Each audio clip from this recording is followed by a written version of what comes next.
Happy Holi सभी को। और इसी होली के साथ चलिए एक सॉन्ग सुना देते हैं, और पसंद आए तो लाइक सब्सक्राइब कमेंट करिए। धन्यवाद।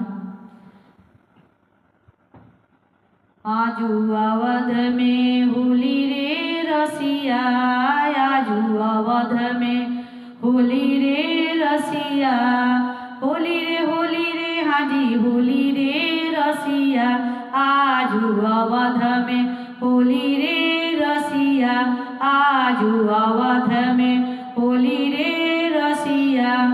कौन वरन मेरे रघुवर प्यारे, कौन वरन मेरे रघुवर प्यारे, कौन वरन सिया प्यारी रे रसिया, कौन वरन सिया प्यारी रे रसिया, आजू अवध में होली रे रसिया, आजू अवध में होली रे रसिया, आजू अवध में होली रे रसिया।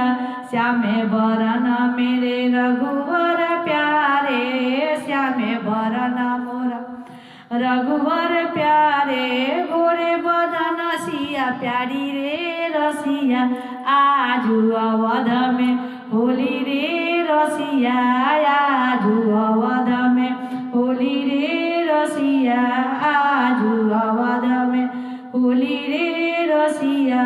होली रे हाजी होली रे रसिया, होली रे हाजी होली रे रसिया, आजू अवध में होली रे रसिया, आजू अवध में होली रे रसिया।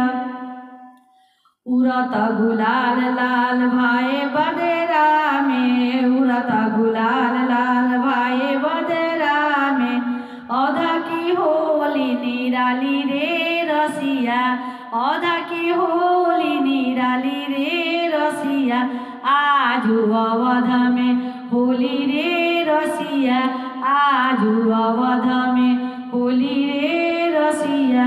होली रे हाजी होली रे रसिया, आजू अवध में होली रे रसिया, आजू अवध